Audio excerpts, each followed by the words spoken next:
Onde é que você encontra a doutrina do purgatório, da virgindade perpétua de Maria? Não é na Bíblia, mas na tradição. Se você é uma pessoa que vive por esse livro aqui, você sabe que hoje tem muita coisa que o catolicismo faz que não está baseado nesse livro aqui, não.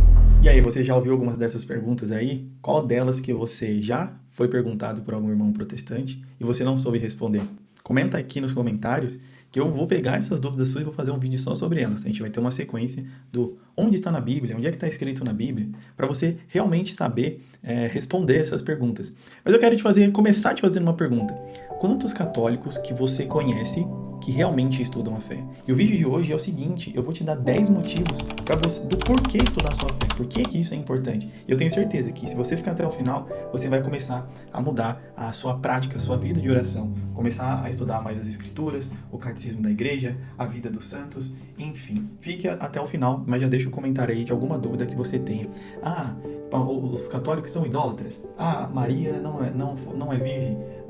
Porque aonde que está escrito na Bíblia que Pedro foi o primeiro papa? E esse tipo de coisa que a gente conhece, né? Bom, vamos lá para os motivos. Primeiro motivo, número 1, conhecer melhor a Deus. Então, muitas pessoas dizem que amam a Deus, mas não procuram conhecer de fato. É muito difícil a gente amar algo que a gente não conhece. Então, quando a gente fala de conhecer a nossa fé, que é Deus, a gente precisa entender como que Ele age, o que Ele espera de nós. Lá em João 17,3 diz o seguinte: a vida eterna é esta, que conheçam a Ti, o único Deus verdadeiro, aquele que enviastes, Jesus Cristo. João 17,3.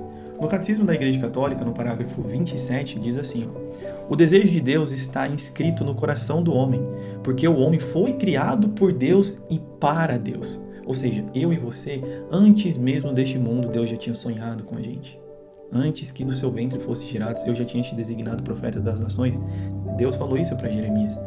Então, por que você estudar a fé? Porque quando você estuda a sua fé, aquilo que você acredita, você começa a compreender melhor quem é Deus, qual que é o plano da salvação pra gente, qual que é o sentido da nossa vida, por que que você nasceu. Existem tantas perguntas filosóficas, né? De onde viemos, para onde iremos, qual é o nosso papel aqui na nossa terra.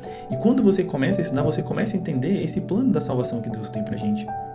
Que Ele nos fez para ser santos, buscar a santidade e viver a vida eterna com Ele. Foi para isso, esse é o plano. E o inimigo, ele sempre vai tentar te tirar desse plano de Deus.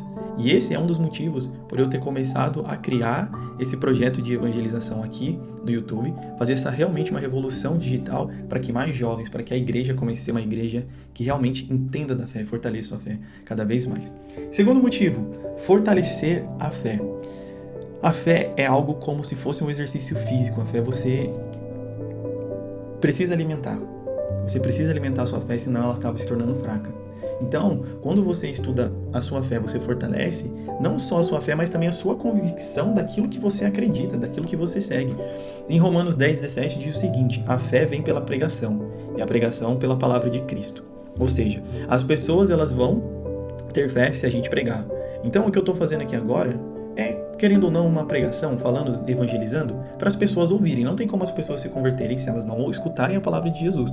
E isso ficou como missão pra gente, ide, né, por todos os cantos e pregai a palavra, o evangelho. No catecismo, no parágrafo 158, diz o seguinte: a fé procura compreender. Muitas pessoas dizem assim: eu não serviria pra estar na igreja porque eu pergunto demais, que não sei o quê. Se você pegar esse livro aqui, As Confissões de Santo Agostinho, basicamente é só perguntas. Eu comecei a ler há pouco tempo, não li tudo ainda, neste momento estou gravando esse vídeo, mas se você pegar a primeira página aqui, deve ter no mínimo umas 20, 30 perguntas logo de cara. Ele vai se questionando, né? Várias coisas aqui. Deixa eu pegar um exemplo aqui, ó. E como invocarei meu Deus e Senhor, uma vez que, quando eu chamar, estarei chamando para mim mesmo?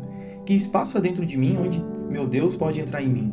Onde Deus pode entrar em mim? Deus fez o céu e a terra? Há de fato, ó Senhor meu Deus, algo em mim que possa conter-te? Então, o céu e a terra que tu fizestes, e onde tu me fizestes, contém o Senhor?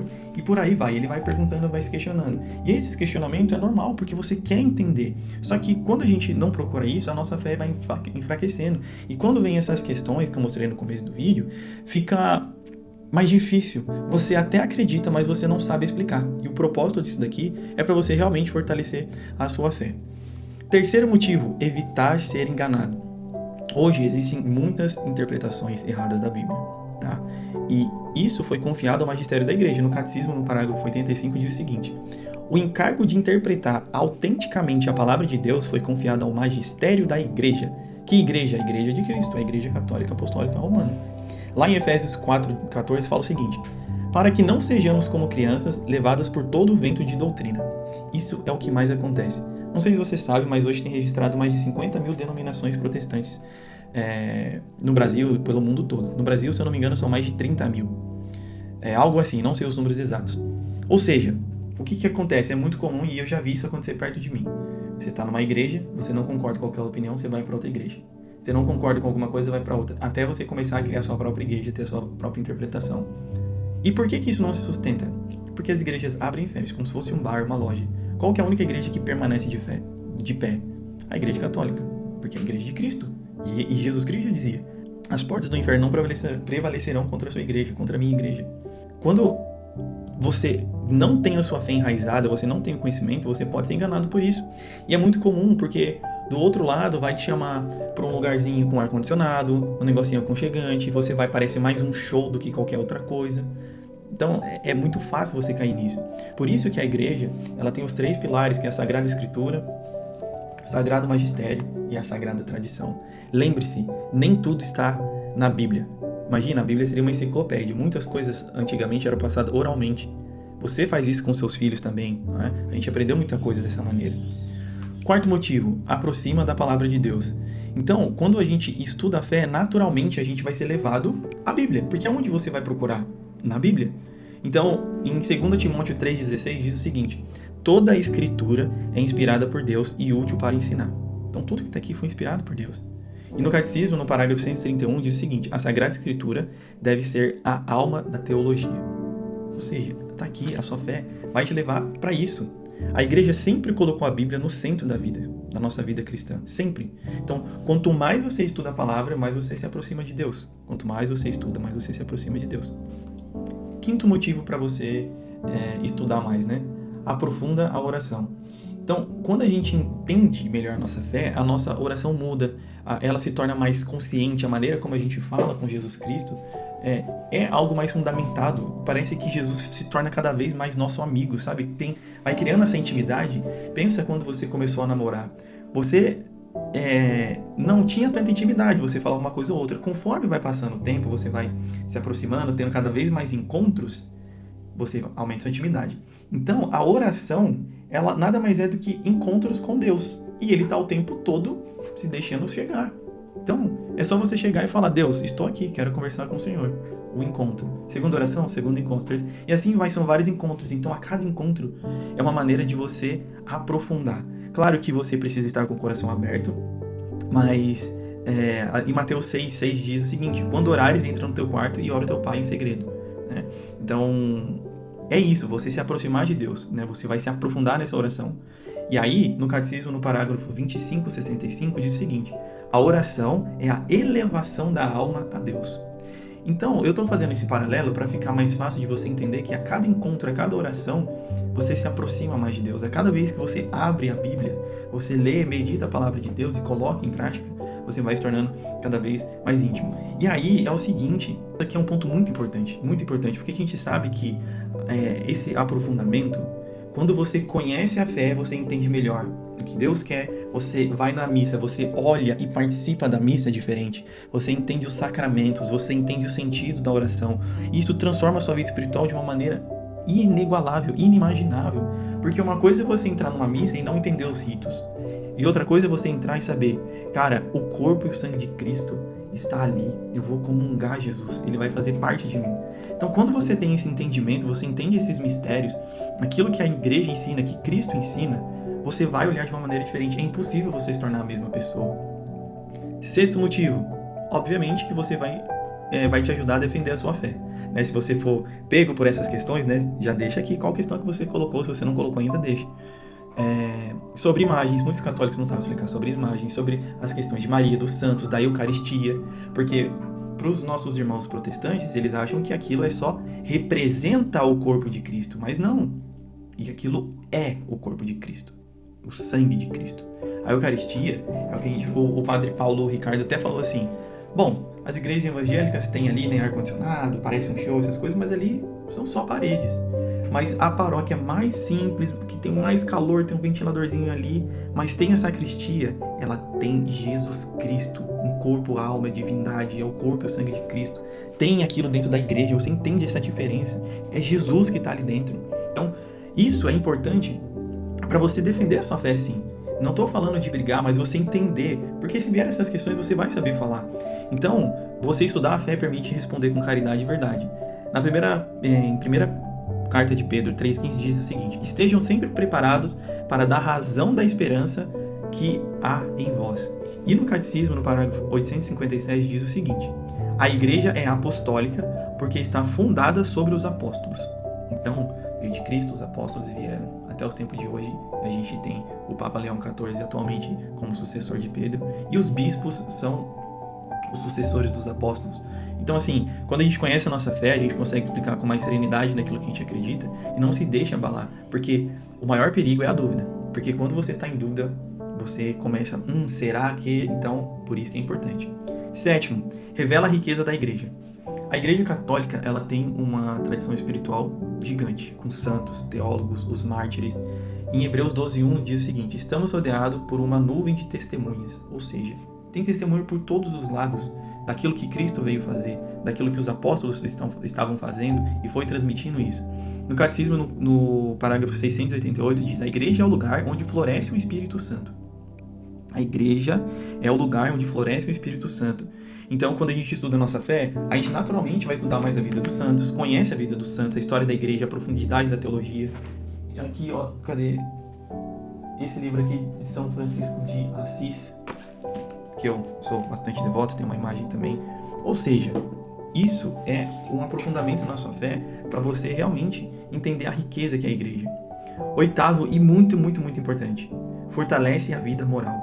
Então, quando você estuda a sua fé, ela te ajuda a entender melhor o que é certo e o que é errado. Porque não caia nessa, só existe uma verdade, que é Jesus Cristo. Eu sou o caminho, a verdade e a vida. Ninguém vai ao Pai senão por mim. Ou seja, Jesus Cristo é a verdade. Porque muitas pessoas vão falar, você tem a sua verdade, eu tenho a minha. Não, só tem uma verdade. Jesus Cristo é o caminho. Então, o Salmo 119 fala o seguinte: tua palavra é lâmpada para os meus passos, né? Luz para o meu caminho. E no Catecismo, no parágrafo 1803, diz o seguinte: a virtude é uma disposição habitual e firme para fazer o bem. Então, a fé, ela vai iluminar a consciência e orientar as nossas escolhas. Então, toda vez que você estiver diante de uma situação em que você precisa escolher e você está pautado e fundamentado nisso aqui, você vai saber discernir o que é certo e o que é errado. E a própria Bíblia diz aqui, né, o que tudo me é permitido, mas nem tudo me convém. Já dizia Paulo, tudo me é permitido, mas nem tudo me convém. Ou seja, o mundo vai falar que você pode fazer todas as coisas. De fato você pode. Você tem o seu livre-arbítrio. Mas será que isso vai te levar para Deus? Será que isso convém você fazer? O número 9. Ajuda a transmitir a fé. Ou seja, a igreja diz que até os 7 anos ali é um ponto muito chave para transmitir aquilo, o caráter da criança. Não só a igreja, né? Mas a psicologia, os estudos dizem isso.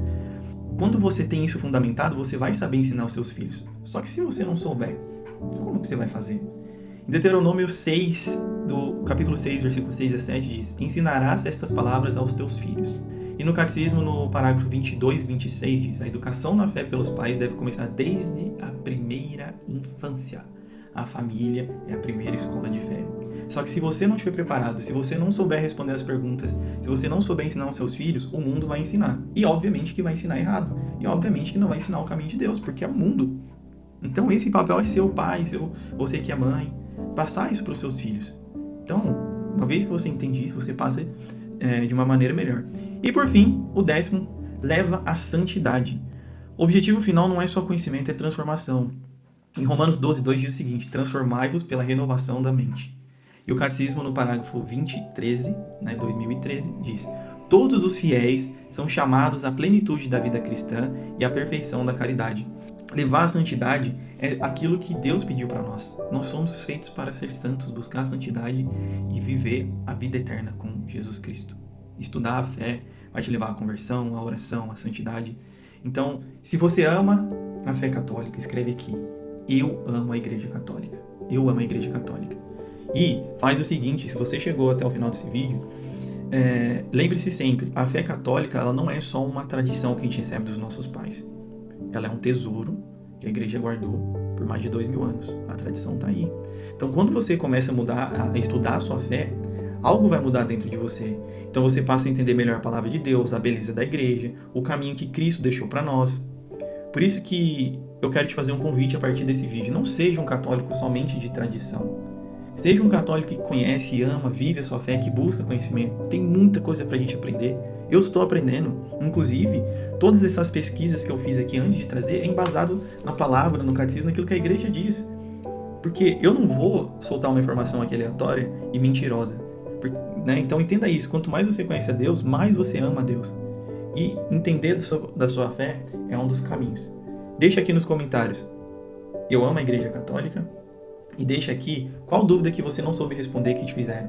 Eu vou fazer uma série só respondendo essas várias e várias perguntas. Compartilhe esse vídeo com uma pessoa, nos grupos de oração, na sua paróquia. Né? Vamos levar a palavra de Deus para mais pessoas e que isso daqui seja realmente um movimento de revolução digital para o bem. Vamos aproveitar a internet para enviar coisas boas para as pessoas. Amém? Salve Maria, Deus te abençoe e te guarde. Espero que você tenha gostado desse vídeo. Deixa aqui qual é a sua dúvida, o que você achou, qualquer comentário. E eu vejo você no próximo vídeo. Deus te abençoe.